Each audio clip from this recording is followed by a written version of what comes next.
This episode of Geek's Guide to the Galaxy is brought to you by Solarius, an innovative new project that uses blockchain technology to empower hundreds of artists and writers to come together and build a collaborative science fiction world.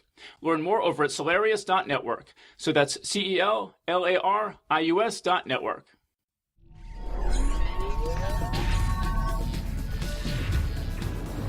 Wired.com presents The Geek's Guide to the Galaxy. And here is your host, David Barr Kirtley. Hello, and welcome to episode 310 of Geek's Guide to the Galaxy.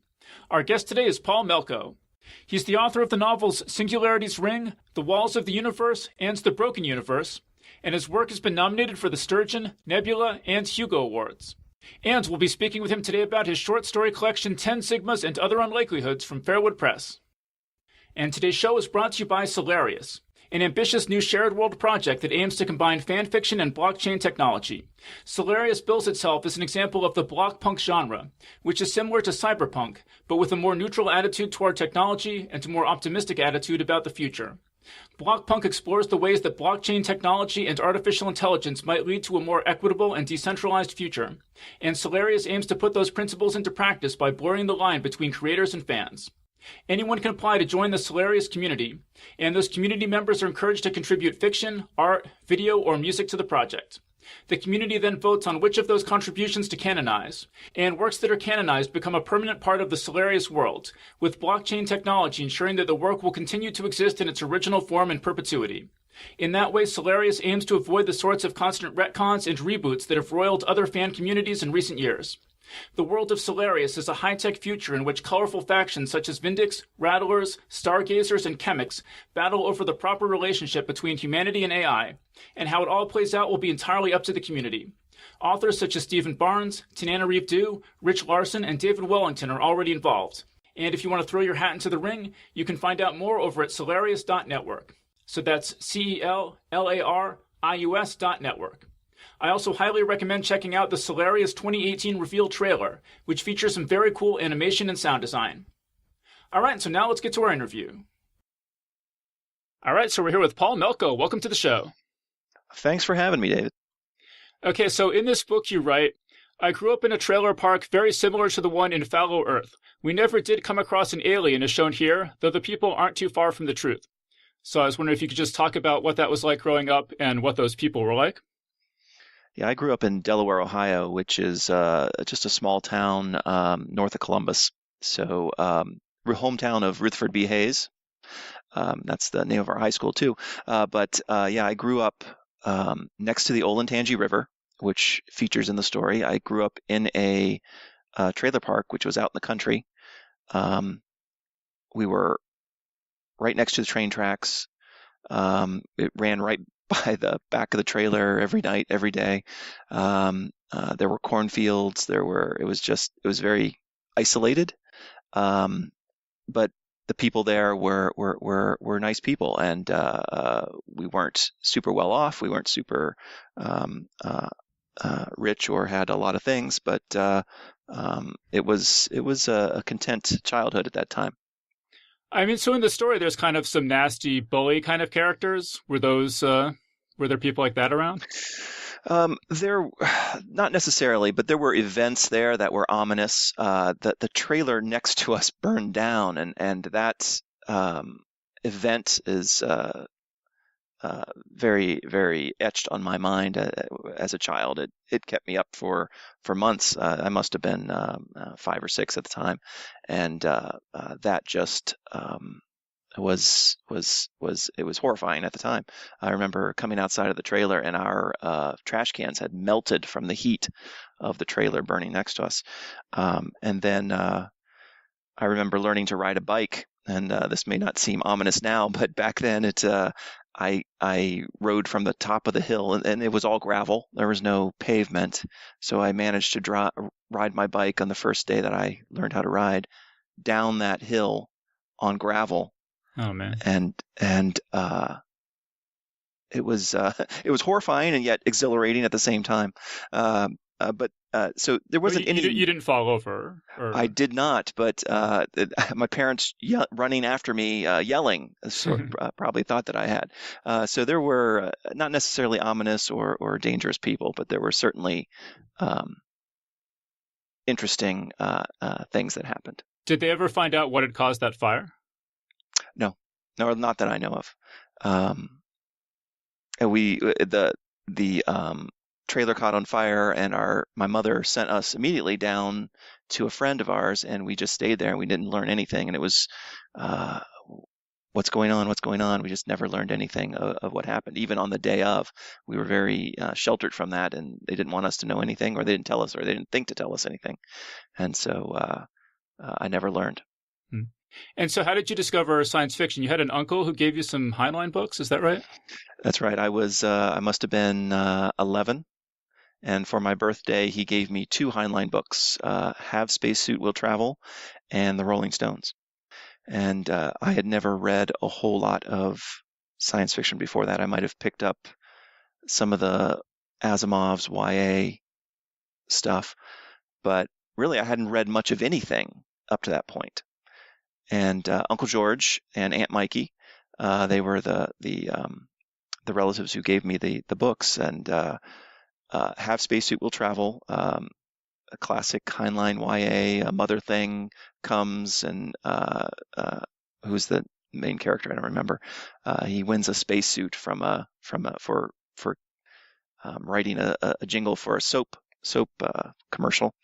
And the thing in there that really, I mean, it blew me away, was that he calculated the distance to Pluto, or the speed they were going, or he calculated something on the slide rule. And I'm like, it blew my mind that was possible, that you could actually calculate something. I didn't realize that it was possible. And the idea that anybody, if they had the right information, could plug it into a device and get useful information out of it. It was mind-blowing.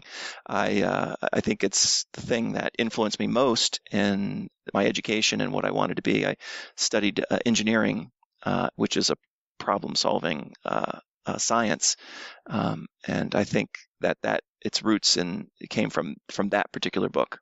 Loved it. Now, were there other people in your neighborhood who were reading science fiction, or was this sort of just something you were doing on your own?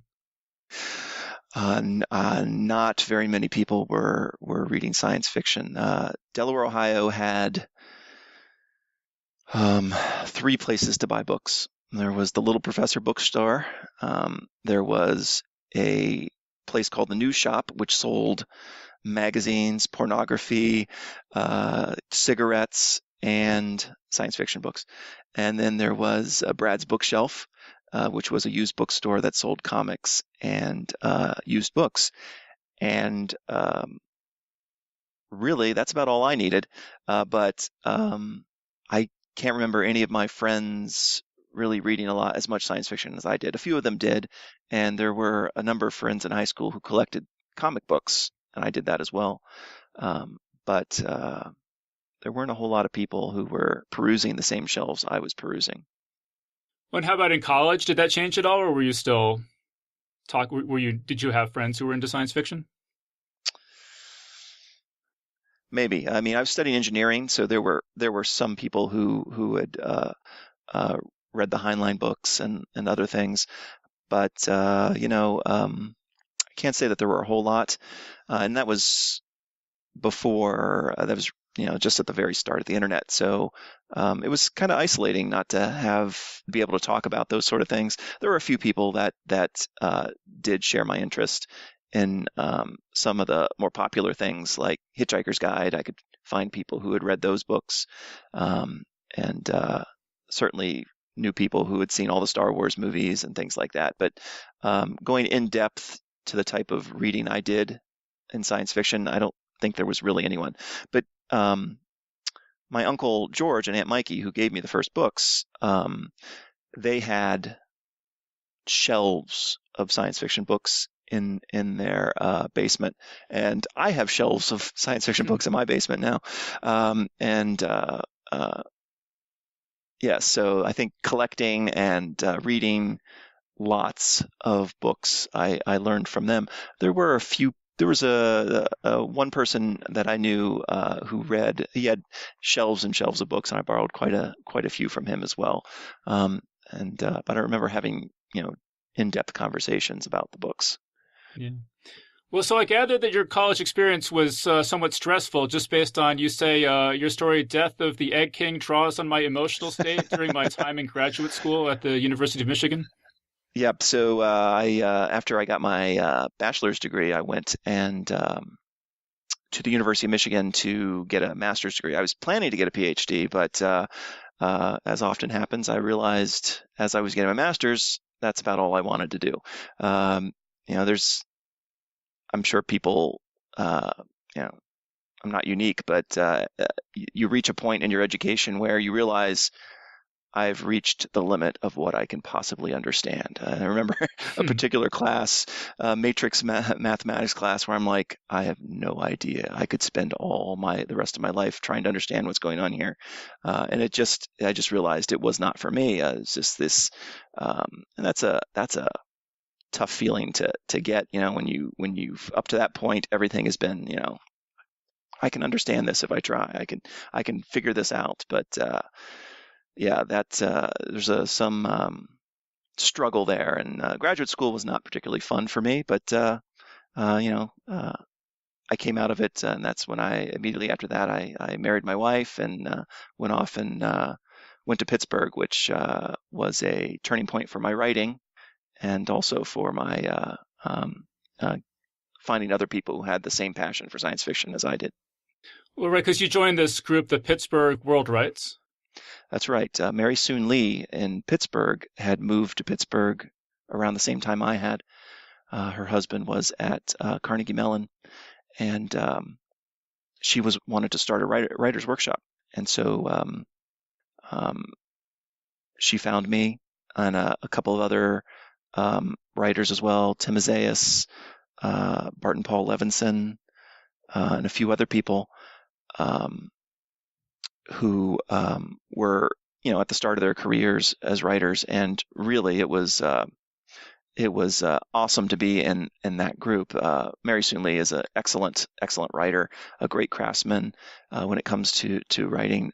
Tim, as well, is so meticulous in editing a manuscript. It really was. It was exactly what I needed at that time to grow my own craft, and I look on fondly to the time I spent with that group. Now, had you been writing all along, or was that did you start writing science fiction around that time, or how'd that happen?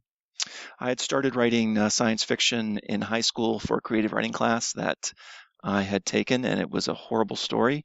It was called The Opal Owl. It was a superhero story about a superhero who lived in Los Angeles, where I had never been, so I had no idea what I was writing about, and it was a really bad story. Did it seem a lot like Pittsburgh? Or?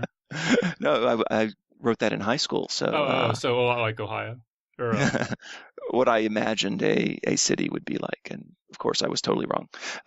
But yeah, that was my first story, and she encouraged us all to submit it, and I submitted it to Asimov Science Fiction, and got a nice rejection letter a few months later. And then, did you submit other stuff, I guess, or like? Nothing in high school, but I started submitting in college, a couple of stories here and there. I might have gotten an acceptance, but in one of the college magazines, I don't remember. If I did, it was nothing significant. But it wasn't until Pittsburgh where I started submitting on a regular basis, mainly because everybody else in the World Rights was doing the same thing, and got into the habit of writing and submitting, and I think I started to have some beginning success back then. Small press submissions that sold and did well. Like a bunch of stuff in Tailbones, right? That's right. Patrick and Hannah Swenson were very receptive to my things early on, and they published a number of my early stories. I think a total of 6 stories have ended up in Tailbones, which I thought was a really cool magazine. They published some good stuff. Mhm. And it looks like you belong to a lot of writers' workshops. In addition to the World Rights, we have the Semi-Omniscience, Write Shop, the Million Monkeys, and Blue Heaven you all list. Yeah, I when I left Pittsburgh, I was in Pittsburgh for 5 years. We moved to Chicago. I could not find a writer's workshop, so I created one in the same vein as Mary Soon Lee ran in Pittsburgh, and that was the Semi-Omniscience, the Semios, and that was another good group. Um, I was having more success at that point, and I continue to learn. Probably the group that influenced me the most after the World Rights was Blue Heaven, which was the novel workshop that Charles Coleman Finley created to do novel workshopping.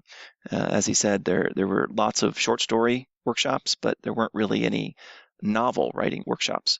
And he got a group of people together from all over the country who were at that point. They had not necessarily published a first novel yet. I think maybe one or two of us had. And he wanted to build a workshop that helped write novels because there just weren't any out there. And so we met for a week on Kelly's Island in Lake Erie and figured out how to workshop novels. And if you look at the novels that came out of there, all my novels were workshopped at a Blue Heaven. And if you look at all the other writers who were there, I think a phenomenal percentage of them ended up publishing the novels that they workshopped at Blue Heaven. I mean, it's phenomenal when you look at the list. And your first novel was Singularity's Ring, which was expanded from a short story called Singletons in Love. Can you tell us how that story came about? That's right. Nearly all my, I think the first two novels had their genesis in a short story that I wrote for something else. And Singletons in Love, Lou Anders, he is or was the editor at Pyre.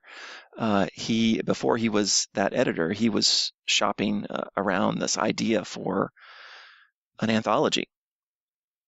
He had the idea, it was called Live Without a Net, and it was going to be, or Live Without a Net, depending on how you pronounce it, either way.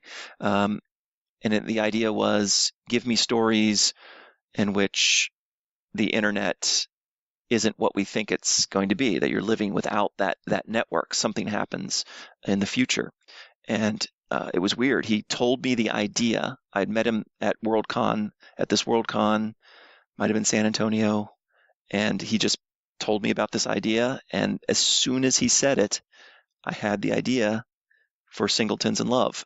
So instead of having a silicon network, a machine-based network, we had networks of humans. The idea that humans were genetically engineered to share thoughts and to form, even though they were individually humans, they formed a composite being. And in Singletons in Love, I had 6 teenagers coming of age who were actually acting as a single entity. So 6 humans as one. And some of them had specialized skills. Some of them were strong. Some of them were quick. Some of them were mathematically inclined. But instead of an internet, they had a network between themselves. And so that's one of the few times where the story idea was just instantly with me. And it was awesome to write. And the teenagers in this group, they communicate with each other using chemicals and pheromones. Could you talk a little bit more about that? That's correct. So I wanted, again, my background is engineering, so I like to engineer these problems. And I said, well, they need to have some way to communicate. I didn't want telepathy. I didn't want something that had been done before quite a bit. And so I thought, well, let's make it a chemical method that has its own drawbacks. And so they produce chemical memories and then pass them, actually physically touch each other's hands and pass the memory to one another. And not necessarily feasible from anything I've read, but it gave me a different type of network. So there are delays because they have to actually touch each other.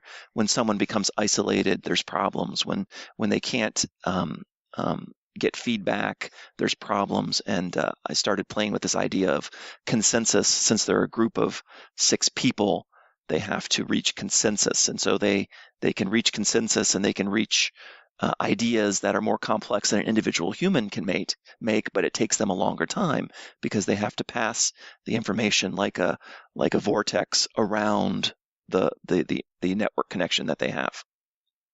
Yeah, and I don't know what the state of the science was when you wrote this story, but I've certainly seen headlines recently where it seems like, don't they take memories from one rat and stick it into another rat, and then that rat can run the maze and stuff like that? I think they've done that at the time. They had done that with flatworms, or they split a flatworm, and if the flatworm had learned it, both of the split flatworms could do it. Yeah, so I mean, there's some precedent for that, but I made a lot of stuff up.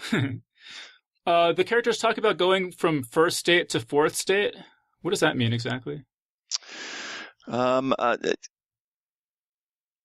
think that because of the complexity of their genetic engineering, their growth to independence was very well monitored by the elder entities in this world. I've posited a world where most of the singletons, people who are not composite groups, have vanished from the earth in some sort of accident, and so it's very fragile, the civilization that these multiples, these composites have created, and they are pushing the genetic limits of their society by making larger and larger composite groups, which are sometimes unstable, and so they're very concerned about maintaining the stability of these larger groups. I think the particular composite that's the main character of my story there was a 6, which is the highest that had ever been made. There's I write another story about a 7, which ultimately fragmented because they could not maintain stability of the group. There was just psychosis or other things that caused the entity to break up. So the society is very concerned about the progression of both morally and physically and emotionally and mentally of each composite. Mm-hmm. I went through a period where I read all the Theodore Sturgeon short stories, and he just had lots and lots of stories about this idea of the Gestalt, of a bunch of individuals forming something greater than the sum of their parts. The best known of them is More Than Human. I was just curious if that was an influence on you at all. I had read that after writing this first story. So no, I read less Sturgeon than I should have, I think, as a child. What I read most of was Philip Jose Farmer, Heinlein, Harry Harrison, Lawrence Watt Evans, but for some reason, really not a whole lot of Sturgeon, and I think that I missed out. I read a number of his short stories when I was older, and I liked everything I read. Mm-hmm. Well, you mentioned Heinlein. I mean, one of my favorite Heinleins is Tunnel in the Sky, and the story Strength Alone reminds me a little bit of that, in that you have these characters. They're kind of on a camping expedition that's going to test their survival skills, and something goes wrong, and it ends up being much more serious than they were expecting it to be. Yes, I don't remember Tunnel in the Sky. Well, yeah. So I mean, there's a bunch of it's like the Boy Scouts basically, and they're supposed to go through this gate, this a teleporter gate, and they're going to be on this alien planet for a week or something, and they have to survive. But then there's a supernova that knocks out the relay station, and they end up permanently stuck on this alien planet, and they have to build a whole society. Yep, I'm a big fan of survivor stories. And the idea of trying to rebuild society after cataclysm. One of the books that I'm working on right now is about a office building that suddenly gets transported to another universe, a jungle universe, and so you have all these people that are typically in an office. You've got security guards, you've got upper management, you've got middle management, you've got marketing people, and suddenly they go from a business relationship to a survival relationship, and it's fun positing what's going to happen when various groups of people are forced to rebuild or try to maintain a society that has no outside support. I love stories like that. Yeah, it's cool. Does that have a name, that project? The Tower of Not Earth. It looks like you had a bunch of stuff that you were working on that I'm not sure if it ever came out. I came across references to Sargasso that you were working on with Ben Rosenbaum and the Cankerman story. Are those in progress still? Yep, still in progress in some way, shape, or form. The story with Ben Rosenbaum and I are working on, we wrote a draft and I workshopped it at Blue Heaven a couple of years ago. It's a middle grade dystopian near future science fiction story about a micronation that exists, a technocracy that sits in in an oil rig in the Gulf of Mexico, and they are a micronation that gets they think they're independent, but they get purchased by a large conglomerate, an Australian one. It's a post-capitalistic world, dystopian situation where they are idealists and have to face a new capitalist master. The technology that we're looking at there is things can be forged. You can build things atom by atom, and it's easy to build a cup of coffee or build a boat or build whatever you need. But the problem is that these big corporations own all the copyright to these maps or these forge directions, and so you can't just do that. You have to pay for it. And so these island the people on the island are idealists. They publish all their fab maps for free. They're the parents of the two main characters are a little bit radical in terms of what they're doing, and there are these sargassos of displaced people from flooded countries who just go from location to location in the ocean and form ad hoc sargassos of fabbed boats and ships and floating platforms. And so that's the world that we're playing with, and it's a story of the two children of this who are 12 or 13, who are just growing up in this rather chaotic situation. It's a story that I really enjoy, and we're continuing to write it. A couple months ago, I interviewed this guy, Joe Quirk. He's the head of the Seasteading Institute. It's funded by Peter Thiel, and it's they're trying to do that, to build these, floating cities things. I don't know if you've looked into that, the real world efforts to do that kind of thing at all. Not a whole lot. I've looked into micronations and the laws regarding that and the ideas behind that. That's something that's always been intriguing to me, and the idea that we would populate the seas. As an engineer, I like the ideas of macro engineering our global problems. And so one of the things that I have the parents of these two kids do is that they make money by trying to stop hurricanes from forming through global engineering projects, which I think is something that's pretty cool. Yeah, actually, I there was a book called The Brothers Vonnegut, where Kurt Vonnegut, his brother, was trying to do that, dumping dry ice into hurricanes, I think, to try to redirect the hurricanes, which actually sort of works, but not enough to really make it worth doing in the end. The idea that we had come up with was huge. Well, they have So the idea here is they can build, small robots or small things, and lots of them, because they have this fab technology.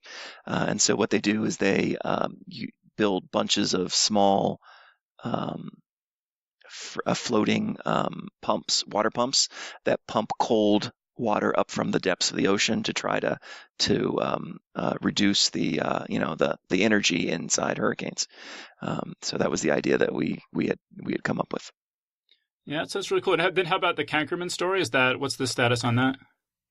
So one of the stories in the collection, 10 Sigmas, is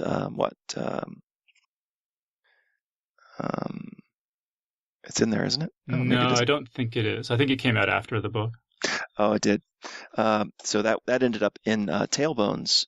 It was Kankerman's War. And so I had read all the Flashman series. Have you read those? I have not. No, I've heard they're really good. Yeah.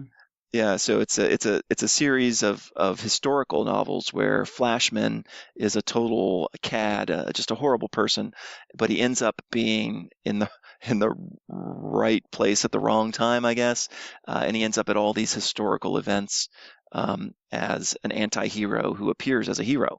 And so I wanted to do the same thing, and so Kankerman became my Flashman, but instead of historical set pieces, it would be science fictional set pieces. And so it's just I put him in all these I have a situation where he faces off against an Honor Arrington type person from those series, or the giant tree ships from Dan Simmons, just various bizarre science fictional set pieces that he sort of just fumbles his way through, and ends up being a little better off, but sometimes worse off than he started. And the Kankerman's twin is him heading back to his home world. His father owns it, has a little bit of nobility, some noble titles, and apparently Kankerman's twin, he was born with a twin in his at the same time, which was not viable, but his father kept it, and so his father is trying to steal Kankerman's body and put his twin's brain in it. It's just ridiculous, but fun to write. Well, yeah, and you said that it's comedic, and I think that's really good because there's just not enough humorous science fiction, in my opinion.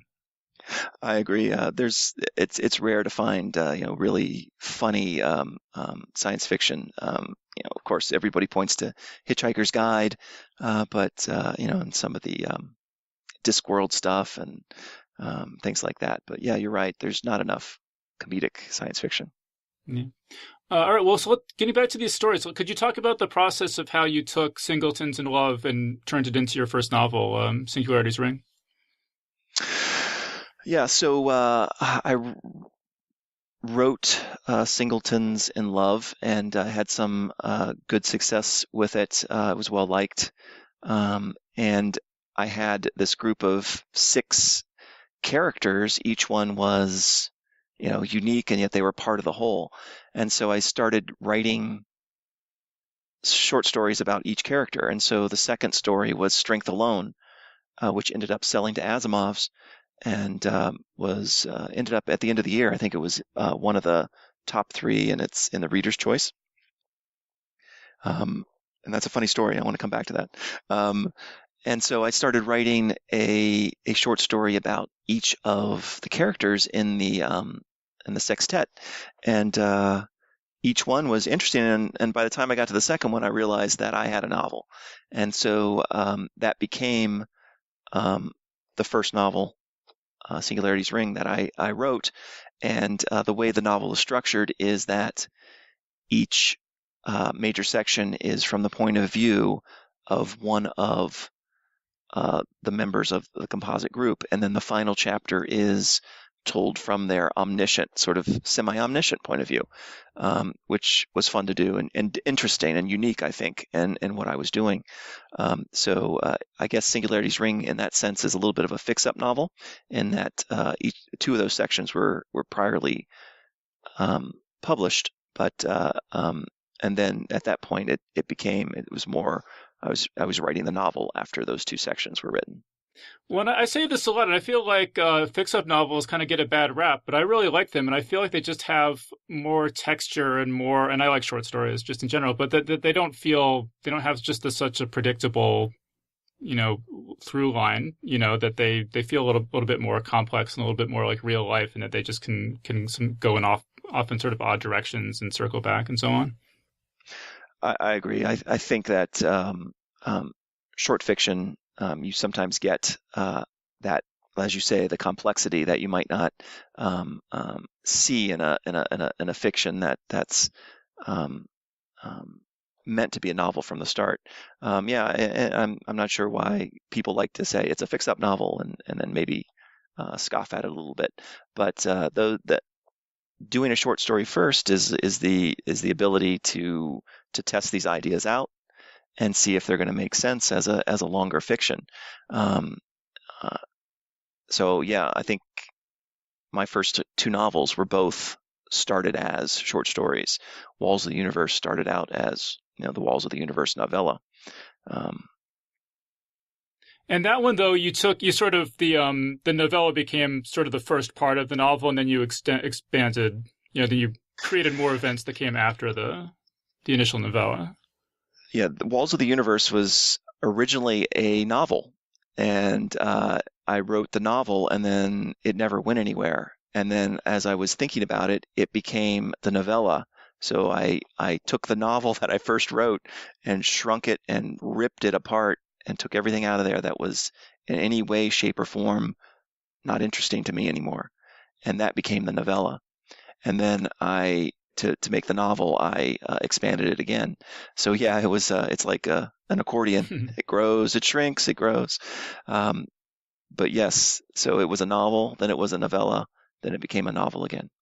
And it's terrific. I mean, Strength Alone and The Walls of the Universe are two stories that just particularly stand out to me from this collection as just being fantastic. And I'm not sure how much to say about it without giving too much away, but when you talk about, I don't know, how much do you usually say about it when you describe it? Do you give away any of the Walls of the Universe? Walls of the Universe. I usually talk about what's in the novella, and not what's in the rest of the novel. Okay, we can talk about the trick it's played on. Yeah. Yes. Because so the premise is that there's this this character living on a farm, and a duplicate version of him appears and says, "Hey, I have this machine that can transport you from parallel universe to parallel universe. It's really cool. You should try it out." And then he tries it out and discovers that it only goes it only goes one way. You can't get back, and so he's stranded himself, and this duplicate is taken over his life. Exactly right. And I people it resonates with a lot of readers, the idea of John Prime versus John Rayburn, who are effectively the same person with just slightly differences in how they were raised. They were two universes that are nearly identical. One creates a more, I don't want to say evil, but certainly pragmatic, more desperate version of the. Yes, opportunistic as the same, but genetically the same, not more similar than twins are. Yeah. And so then you wrote a sequel to that as well. Yeah. Walls of the Universe was my second novel, and then my third novel was The Broken Universe, which was a sequel to that. Yeah. And it was optioned by the Shrek producer? Yes, that's right. Walls of the Universe, when the novel came out, it got a starred review in Publishers Weekly, and apparently that is one of the review magazines that Hollywood producers will watch for new material. And so within a week, I got calls from 2 or 3 or 4 producers, or my agent got calls, and that there was interest in the book for movie rights, and we ended up talking to several producers, and we finally talked to the producers who did the Shrek movies. They do a number. They have a production company, and they optioned Walls of the Universe for its movie rights, which is pretty cool. Pretty cool thing to happen. But since then I've heard, oh yeah, they're working on a script. Yeah, nothing's going to happen. No, they're working on a script, or it's just really found money. I think the Hollywood money is found money that you should never rely on, and it's cool for it to have happened, but I doubt if anything will ever happen. Yeah. But yeah, I really enjoyed the story. And parallel worlds, it's one of my favorite tropes in science fiction. I talk a lot on the show about how Roger Zelazny's Amber series was my favorite series growing up. Yes, Zelazny, Amber series, and Philip Jose Farmer, World of Tears, are the two series that are two parallel world series that are most influential on me. I read, again, both of those series are the series that I bought at the Little Professor bookstore in Delaware, Ohio, and read them multiple times. The World of Tears, I don't know if you've read that or not.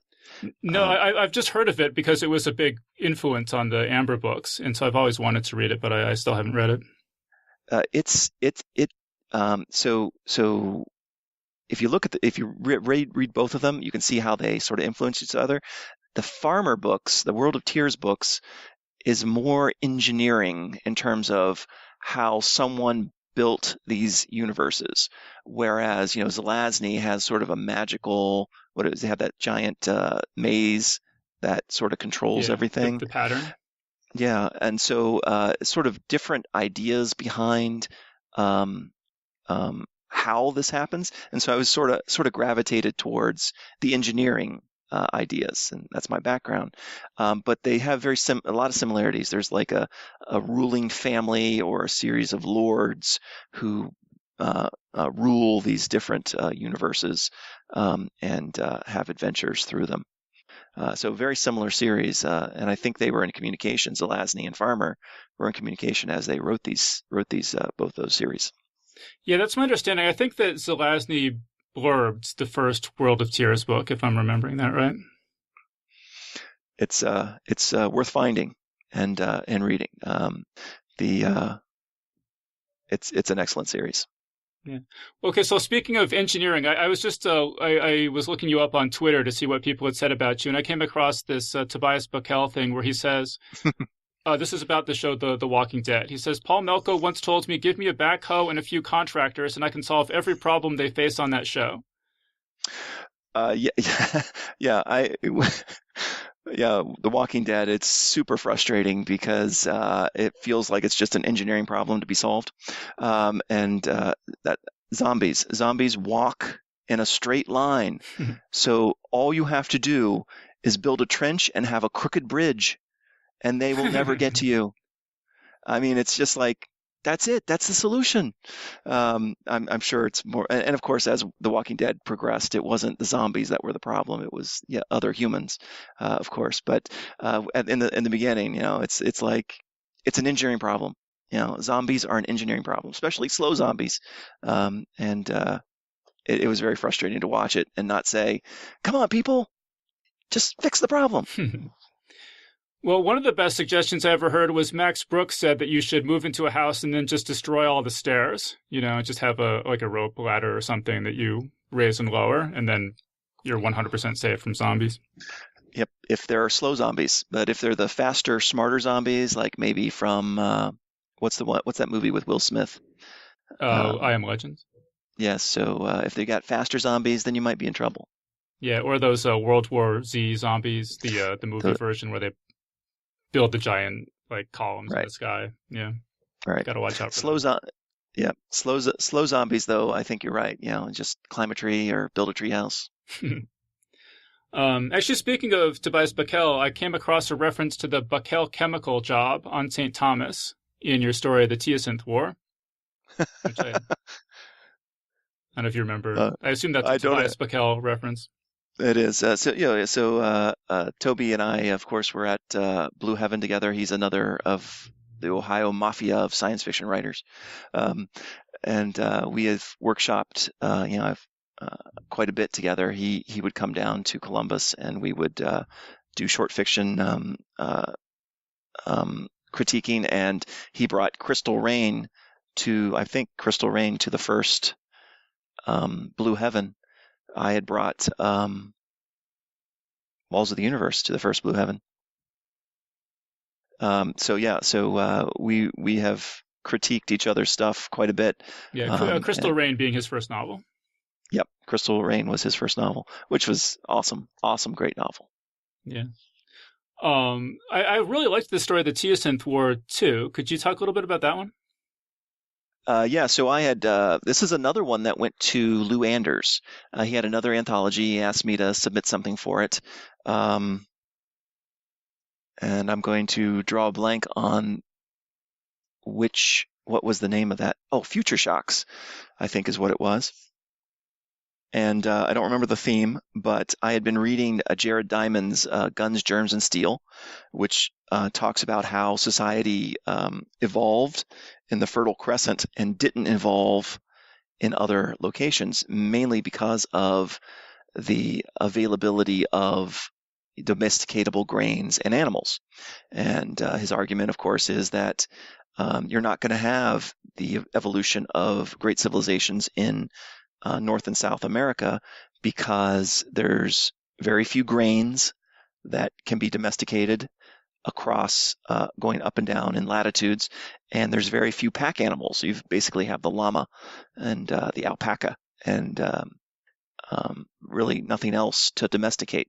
And so that's why the Fertile Crescent it was the source of civilization. They have 9 different grains that they could use, and horses, cows, and pigs and sheep, goats, all in one location. And so Teosynth War was postulated the idea of using parallel universes to do social experiments. And so somebody wanted to test if civilization could have been started in North and South America or Central America. And so they use parallel universes to test the theory. Basically, instead of spinning up a virtual server or computer, you spin up a new universe and test your theories by tweaking parameters. In this case, they provided a domesticatable corn earlier in the evolution of society in America than it actually showed up, and provided them with a grain that would allow civilization to grow faster, in the hopes of seeing a civilization grow to match the European civilization at the same time. Right, so that when the Europeans arrive, they don't just completely overrun the continent. And I thought the way the story ultimately develops, without giving too much away, was really interesting. I was just curious, was that all stuff you came up with on your own, or were you kind of bouncing ideas off other people, or? I don't remember at the time who I was talking to. I don't know if that was a World Right story or later, but it was all out of Jared Diamond's book. I mean, I just love that book and wanted to write a short story that played with those ideas. And of course, I love parallel universe stories, so combine those two, and that's what you get. And the idea that scientists would exploit parallel universes, ultimately, that ends up in Walls of the Universe as well. Yeah.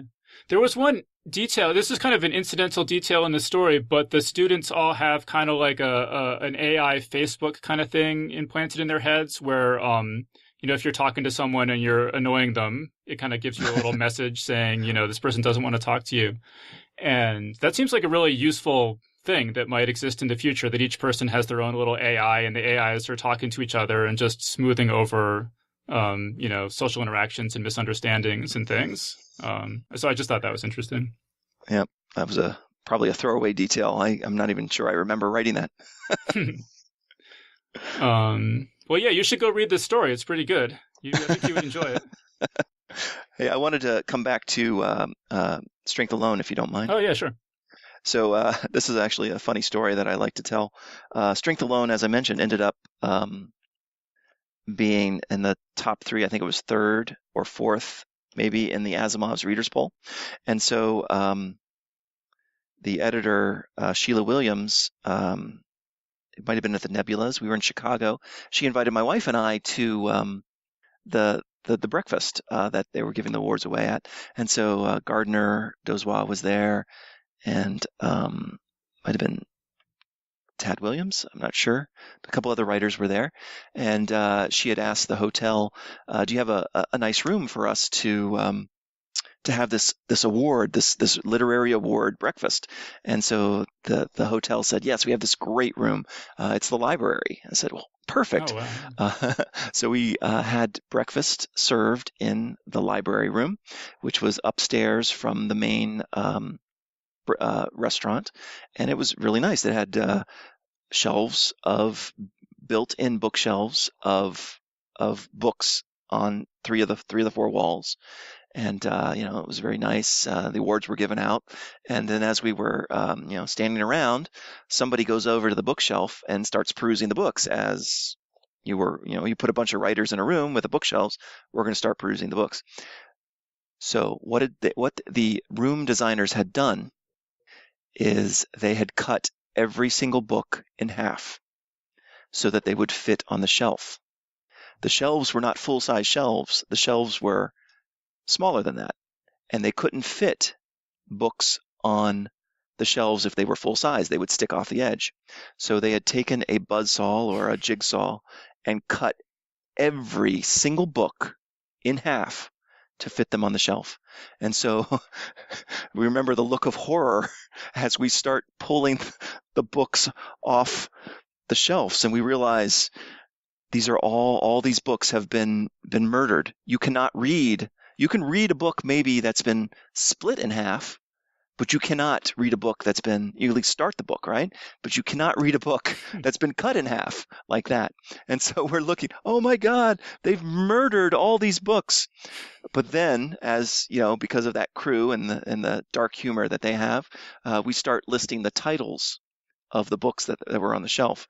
And so someone says, oh, look, A Tale of One City, or Fahrenheit 256. Look at this book over here. Or, look, The One Tower from Tolkien. And so it ended up in a long set of punning jokes about all the half books that were on the shelf. But I will not forget the horror followed by the humor of all the murdered, massacred books on that bookshelf. Yeah, no, I mean, because, just as writers, we just have this more reverential attitude toward books, but then a lot of people just see them as decorative. And, you can go to these stores and they have all the books arranged by the color of the cover, because that's what people care about. They're like, oh, I want blue books for this, this room or whatever. And, the world is a sick place. Yeah, there is. You're right. And I think it goes back to my Uncle George and Aunt Mikey, who put that sense of reverence for books. And as I mentioned, I grew up in that trailer park. We weren't particularly rich, and so the books that I bought are the books that I really wanted, and the books that I keep. A lot of those books I still have on my shelves now. I spent a lot of my paperboy and money on those books and comic books, and to see them destroyed was saddening. Yeah, well, let's move on. This is just upsetting me. Too sad. Because I also wanted to mention this story, Alien Fantasies. It's about a woman who, some aliens have come and they're selecting particular people to come with them, and she's sure that she's going to be one of the people chosen. And I feel like probably every science fiction fan fantasizes about this, right? That if the aliens come, that they would recognize us as the I don't know, the rational, forward-thinking people that deserve to escape the Earth. Yeah, that story set in Pittsburgh. I wrote it when I was working with the World Rights in Pittsburgh. I took a creative writing class at the University of Cincinnati, and maybe many writing classes use the Norton Anthology, and so we had to read a number of stories from the Norton Anthology of fiction of that particular year. And of course, I read all the science fiction stories first, and I think there were 2 science fiction stories in there: Ursula K. Le Guin, The Ones Who Walk Away from Omelas, and Arthur C. Clarke's The Star. Then I read those first, of course. But there were a couple other ones. The rest were all more literary fiction. But there was one particular story called Rape Fantasies, I believe is what it was called. And it sounds horrifying, but it was a story. I don't remember the author, and it was about a character who was so lonely that she was scared of being sexually assaulted, but every time she worried about it, she turned the assault in her mind, she turned it into a romance. She ended up talking to the assaulter or the assailant, and it was ironic and a little bit sad, and also angering and frustrating at the same time, and so that led directly to alien fantasies and the idea that yes, everybody has this fantasy that aliens will come and they'll let you know that you're special and that you're going to be taken to another world, or your genetic makeup is something that's important. And so it's the same idea with the characters in that particular story that I wrote, that they were obsessed with the aliens. Because in a weird way, that's not unreasonable, because who's to say that aliens aren't going to show up tomorrow? I mean, that's how I look at it, as if you're having a bad day or whatever. It's like, well, the aliens could show up tomorrow. You don't know, they won't. That's true. I thought it was interesting how David Letterman is a character in this story. I think you were watching a lot of David. You said you were watching a lot of David Letterman at the time or something. Might have been. Yeah, he does a top 10 list, doesn't he? In that series or in that book? I think you said that you wrote one, but I'm not. I don't remember it being in the actual story. But he does. He interviews one of the aliens. That's right. And I don't know. I guess you'd watched so much David Letterman, you felt comfortable that you could capture his voice on the page, or. I must have. That was I was in. That was what 20 years ago. So that's funny. I had not remembered that detail. Yeah. I think as writers we put in. So this was something that I learned in Pittsburgh. The idea, or it might have been at Blue Heaven, we talked about it too.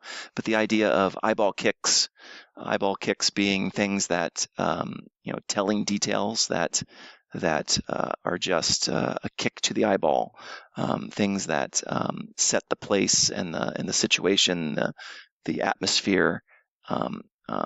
Sometimes they're throwaway, sometimes they're integral to the plot, but there's something that just makes the readers sit up and say, "Hey, oh, cool! This adds texture to this story that wasn't there before." Yeah. Okay, so we're pretty much out of time, and I guess we already talked a bit about other sort of upcoming projects you have. But is there anything else you wanted to mention that you're working on, or that we can look forward to seeing in the future? I think we covered the three books that are in progress: Kankerman's Twin and Sargasso, the collaboration with Ben and I, and then the Tower of Not Earth, the parallel universe story of office people who end up in another universe. Those are the things I'm working on. So yeah, I think that covers everything. Are there any short stories that you've written since then, or since this book came out, or that you're sort of noodling around with now? No, though I think Kankerman's Shower came out after that. That's the first Kankerman story, came out after the 10 Sigmas, but that's the last short story that I've had out. I am working on a novella length distillation of the Tower of Not Earth. I wanted to make that into a standalone novella, and see see how that turned out. Cool. So so everyone can keep an eye out for that in the future. So do you think that do you work in an office? Do you wonder how your office would do if you were transported to a parallel world? I do work in an office, and so as I was writing this, I would often look at the people around me, and I'd look at the things around me, and say, "All right, what would I be able to do with this?" So I work in a 32-story office building, which has a data center in it, and so it has failover power. It could run for 24 or 36 hours on its own power, and so that's the type of thing that happens in the book. Is there's some vestiges of civilization that remain, but it's not going to last. I mean, they're going to have power for a short time, but it's going to go away. And then what are they going to do then? What are they going to have? And of course, there's a parking garage under the building, so they have cars. They have a few cars, and there's a security guard, and he has a gun. He has one gun, and there's all these computers that are going to lose their power in a few minutes or a few hours, and those are going to be useless. And you have all these miscellaneous things in your desk. You've got your maybe you have your insulin that will last a day or 2 days, or the medicine that you need is at home and not with you. So all these considerations were things that I was thinking about. And then what could be a weapon?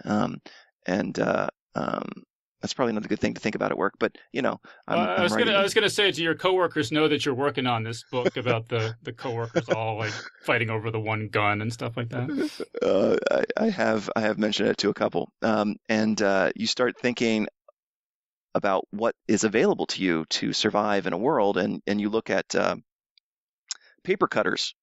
There you have swords in on every floor, right? Because you have these every next to every printer we have a paper cutter, with one of those big blades. So always say be careful there, and you lock it down when you're done. But if you tear that thing off, that's a sword. And then you look at the flag that's in the foyer of every building that has a giant spear at the top. That's a spear. And you start thinking, they could use that if they had to. They could use that. And there are weapons all over the place in our modern office buildings. So really, every office should just make sure that they have a paper cutter, just in case of a unplanned transportation to a parallel universe, or zombie attack. Either one. All right, cool. So we are all out of time, so I think we're going to have to wrap things up there. But so we've been speaking with Paul Melko, and again, this book of stories, it's called 10 Sigmas and Other Unlikelihoods. So Paul, thank you so much for joining us. Thank you, David. And that was our interview. So big thanks again to Paul Melko for joining us on the show. Big thanks as well to Yul Wohan and Brian Rumble, who both just signed up this week to support us on Patreon. Geek's Guide to the Galaxy is made possible thanks to support from listeners like you. So if you enjoyed the show and want it to continue, please sign up to give us $1 or $2 per episode over at patreon.com/geeks. And if you'd rather make a one-time contribution, you can do that via check or PayPal over at geeksguideshow.com/crowdfunding. I also want to thank Solarius for sponsoring today's show. Learn more and get involved over at solarius.network. So again, that's CELLARIUS.network. All right, so that was our show. So thanks everyone for listening, and we'll see you next time. The Geek's Guide to the Galaxy is a production of Wired.com. For more information about the show, visit geeksguideshow.com. To learn more about your host, visit davidbarrkirtley.com. Music and voiceover produced by yours truly, Jack Kincaid. If you enjoyed this program, tell your friends. If you didn't enjoy it, tell no one. Thank you for listening.